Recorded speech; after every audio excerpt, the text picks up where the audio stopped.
out to your building kits, okay? Okay, got it. My name is Kelly Radke. We are at Bowen Elementary School. We have a group of students who has spent the last 2 years laboring over a project that they're very passionate about. The kids have designed and created sensory bottles and other materials that go into a kit, and they're giving those to members of the community who work with children who might be in stressful or anxiety-ridden situations. I think they're important because watching kids be able to self-soothe and get themselves back into a calm place is just really beneficial for children. How did you do that so fast? The kids just own this project and they're passionate. Every time a new order comes in on their order form, they jump and cheer and celebrate being able to help other children. All you guys help make this possible for them. So can I have your autograph, please? Yes. This is another example of kids helping kids.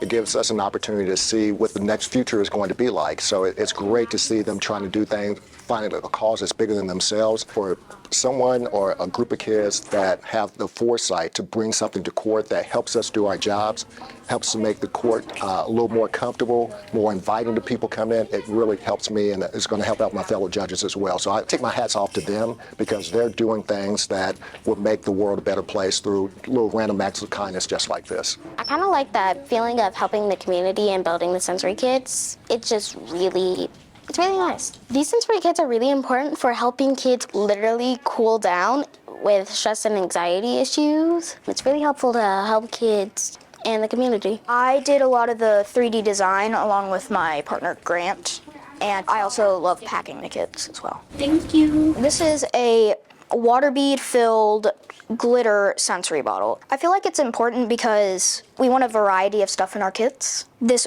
incorporates some of me and Grant's skills. What I always tell people about my job is that when I just get out of the way of myself and let the kids do the work, I am amazed daily with what they come up with and how hard they work towards projects they're passionate about. The things that you are doing right now really helps me as a judge, and it's going to help all the other judges as well. So thank you guys very, very much.